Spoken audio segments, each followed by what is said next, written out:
Muito bem. Agora sim, quem está com a gente, Rafael Galo, Head de Agronegócios e Mercado de Capitais da A7 Capital. Seja bem-vindo, meu amigo. Obrigado por estar aqui com a gente mais uma vez. Eu me lembro que da última vez que a gente conversou, né, Rafael? Você falava, eu acredito nos fundamentos, e você, olhando para aquele mercado derretendo ali naquele momento, e os fundamentos, obviamente, traziam uma perspectiva de melhora dos preços. Agora a gente já está vendo, pelo menos na B3, uma mudança considerável de cenário por lá. Prevaleceram os fundamentos, dá para dizer isso? Rafael, seja bem-vindo, meu amigo. Boa tarde, Alexander. Boa tarde a todos os telespectadores aí do Notícias Agrícolas. Curiosamente, né, Alexander, foi logo depois que a Eu gente não fez estou a ouvindo, última Pedro. entrevista aqui, há 2 semanas atrás, acabou que o mercado, principalmente o mercado futuro, virou bem forte, né? Curiosamente, o mercado subiu bem, vem fazendo preços aí, acredito que os fundamentos vêm tomando as rédeas aí do comportamento do mercado e trazendo um pouco mais também de alívio para o produtor rural, né? Que acabou vendo por alguns dias aí, principalmente no mercado futuro, e agora depois acabou puxando o físico para trazer os preços abaixo dos R$ 300 por arroba, né? Algo que até poucos dias atrás era impensável, né? Dentro de 2025. Rafael, vamos considerar os fundamentos, né? Pelo que você está acompanhando do mercado e pelo que o mercado, ou da forma que o mercado futuro está agindo aí. Qual que é o fundamento que está pesando aí nesse momento e o que de fato justifica esse melhor momento de precificação da arroba?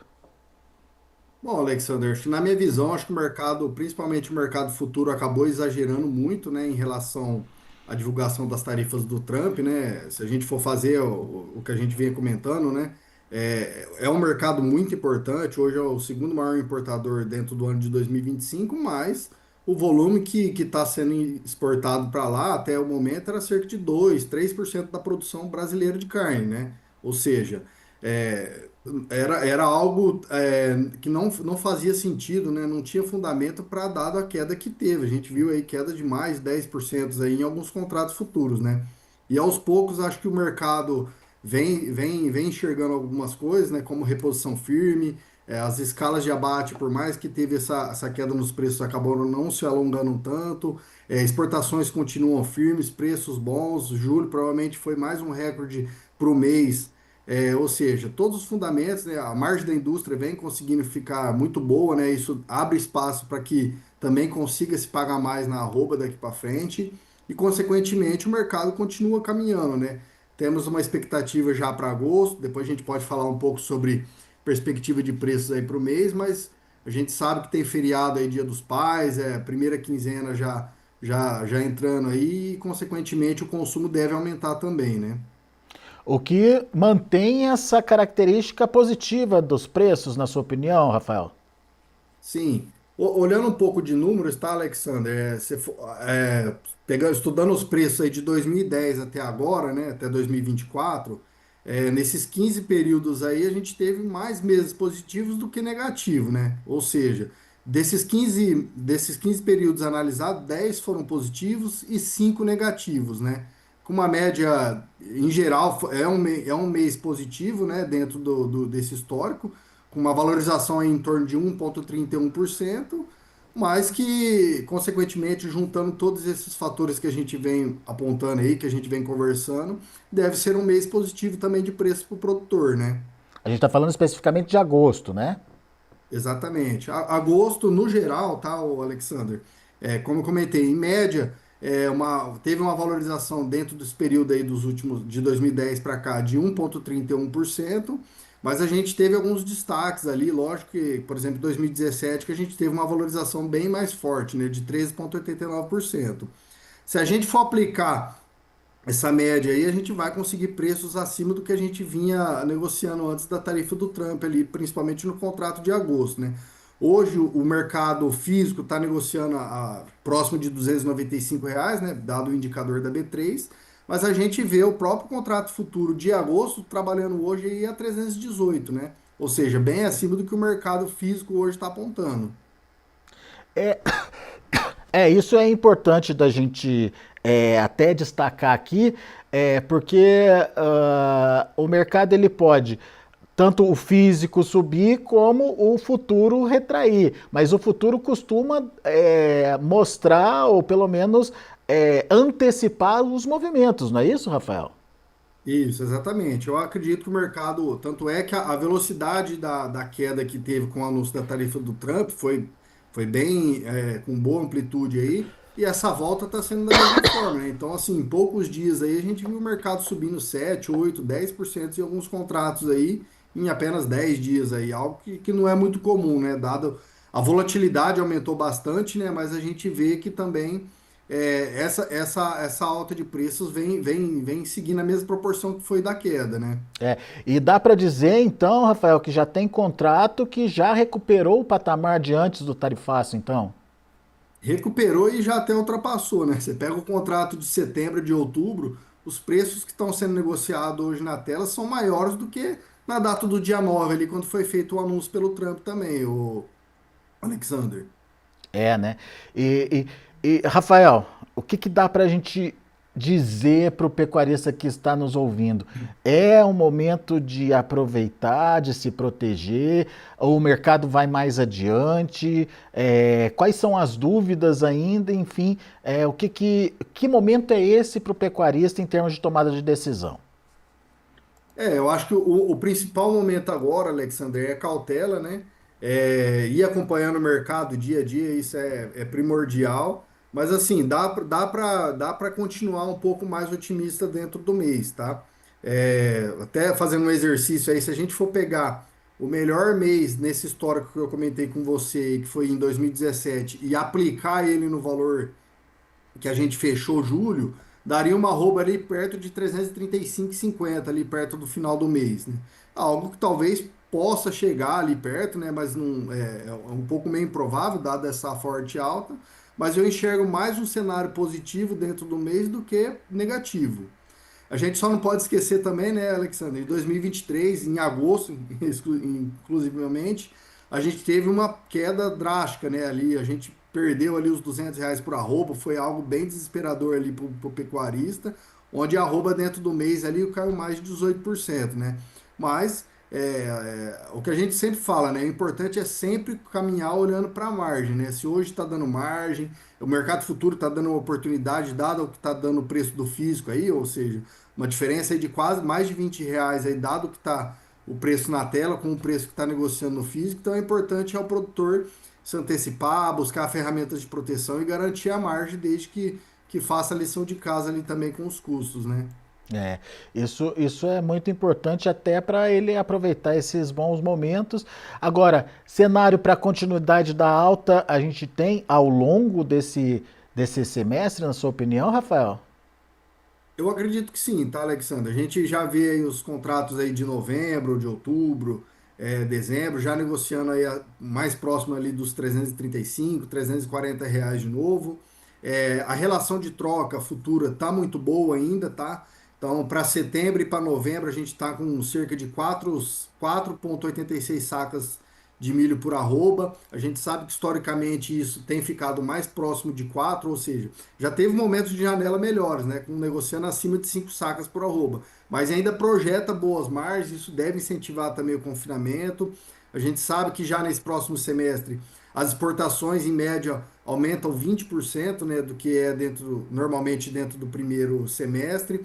O dólar continua firme, a nossa tonelada exportada vem continuando fazendo preços médios bons, né, acima de US$ 5.500 por tonelada. Isso deve incentivar cada vez mais o aumento de preço gradativamente, né? Lógico que se não tiver nenhuma outra surpresa no meio do caminho, né, fundamentos a gente tem para continuidade de alta, tá? Além disso, a gente vê menores abates de fêmea já fazendo isso dentro do Mato Grosso e que deve se espelhar para outras praças também. Muito bom. A gente tem algumas perguntas aqui no chat, Rafael. Vamos ver se a gente consegue Tá? responder algumas delas. Qualquer país da América do Sul pode comprar nossa carne e revender para os Estados Unidos e ganhar dinheiro em cima? É a pergunta do José Ricardo de Luca. Obrigado, José Ricardo, pela participação. Essa é uma questão, né, Alexander? Por exemplo, imagino que dentro dos órgãos lá, principalmente acho que talvez seja a questão dos Estados Unidos, né, é a originação. mas nada impede de um país como, por exemplo, a Argentina, o Uruguai, que tem uma arroba mais cara do que a do Brasil, exportar para os Estados Unidos, né, tomando esse espaço da nossa carne que acabou ficando inviável a exportação, mas nada impede deles comprarem o nosso gado para consumo interno ali, né? Isso seria até mais benéfico para a questão de tanto de balança comercial como também para controle de inflação, né? E o Brasil continua competitivo ainda, temos a arroba mais barata do mundo, temos sanidade animal, temos rebanho suficiente para continuar atendendo essas demandas que estão tendo de exportação. É, é importante você reforçar isso, que não é uma triangulação pura e simples, né? Tem toda a Sim, questão sanitária, a questão de de rastreabilidade, rastreio, enfim, né? exatamente. Dentro disso, mas não impede que eles exportem o que eles produzem, o que está dentro da rastreabilidade dele, e comprem do Brasil para manter o mercado interno. Enfim, cada país tem lá a sua possibilidade de ação aí e não estaria descartada essa situação. Sim. Pessoal da Fazenda Santa Efigênia diz o seguinte: bom dia, Times Brasil noticiou que o México aumentou as suas importações de carne bovina e trouxe um percentual aqui de 420%. Essa informação procede? O México passou a vigorar ali no segundo lugar dos nossos compradores, me parece, não é isso, Rafael? Até também o México acabou tendo um problema sanitário ali, né, Alexander, alguns meses atrás, ali principalmente na fronteira com os Estados Unidos. Os Estados Unidos é um importador também até de gado vivo do México, né, para poder fazer abate, mas tiveram alguns problemas de sanidade, como bicheira, né, ali em algumas regiões. Isso fez temporariamente eles cancelarem, né, alguns embarques que estavam tendo ali, e aí, evidentemente, alguns países começaram a migrar esse tipo de carne, né? Então, ó, vem comprando a nossa carne vem fazendo frente não só como o México, mas como outros países também. E, evidentemente, a carne brasileira é muito bem vista no mercado externo, né? Cada vez mais ganhando holofotes como principais compradores, importadores que pagam um preço médio muito bom, como o Japão, né, como a Coreia do Sul. E aí o governo vem tentar trabalhar para que a gente amplie cada vez mais o mercado, para que a gente não fique tão dependente como a gente ainda é da China, mas numa menor proporção do que a gente era 2 anos atrás aí também, né, Alexandre? É. O Hernani Dias tem uma pergunta parecida. Qual país poderia comprar do Brasil e mandar para os Estados Unidos? O pessoal tá buscando comprador para nossa carne aqui e uma forma de abastecer os Estados Unidos ao mesmo tempo aqui, Rafael. O mercado, principalmente os países aqui da América do Sul, né, que tem um tipo muito parecido de gado com o que é o do Brasil, né, então Paraguai, Argentina, Uruguai ali, dado os preços, né, que os Estados Unidos paga da carne e a situação que eles estão vivendo lá na questão de fundamentos, né, de ciclo pecuário, é muito interessante para exportações para lá, né, ou seja, paga um preço médio pela tonelada muito bom, e evidentemente esses países conseguem fazer essa reposição num mercado como o Brasil, por exemplo, que tem uma carne mais barata e fazer essa troca, né? Exporta o gado deles caro e compra o nosso barato, né? É, interessante. Muito bem. Pessoal, muito obrigado aí pela participação de vocês, pelas perguntas. É sempre interessante a gente entender quais são as dúvidas, para que a gente possa também perguntar para os nossos convidados aqui.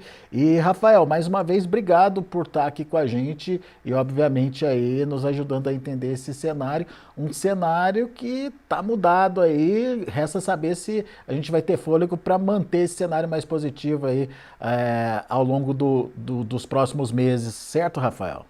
Sim. Até pegando um gancho rápido também, Alexandre, para não tomar muito tempo, por mais que a gente passou por um estresse aí na negociação, né, em questão de preços, se a gente for olhar o nosso preço médio de 2025 até julho, hoje a gente está em 35% acima do preço médio que foi em 2024, ou seja, a gente já tem uma tendência de preços melhores do que foi no passado, e a tendência é que isso vá gradativamente ganhando cada vez mais escala, dado que a gente vai entrando dentro, ficando com mais firme dentro de um ciclo de alta pecuária, né? Menor abate de fêmeas, maior valorização do gado do bezerro, né? Da reposição, do gado magro e etc, né? A gente também tem um milho em algumas regiões aí até mais caro do que a gente tinha alguns meses atrás, né? E quando a gente olha para o cenário internacional, ainda assim a gente tem uma carne competitiva no cenário internacional, né, Rafael? Sim, e assim, traduzindo, sendo rápido aí, hoje o mercado global ele tem um déficit de oferta, né? Ou seja, existe mais demanda do que oferta. E nesse cenário o Brasil se sobressai, logicamente vem isso refletindo tanto, não só nos preços aqui no Brasil, como no mundo inteiro, né? O preço da arroba nos Estados Unidos, preço na Austrália, em outros países aqui da América do Sul, vieram crescendo gradativamente, e a tendência é de que isso continue também se valorizando ainda dentro desses ciclos, né, dessa sazonalidade.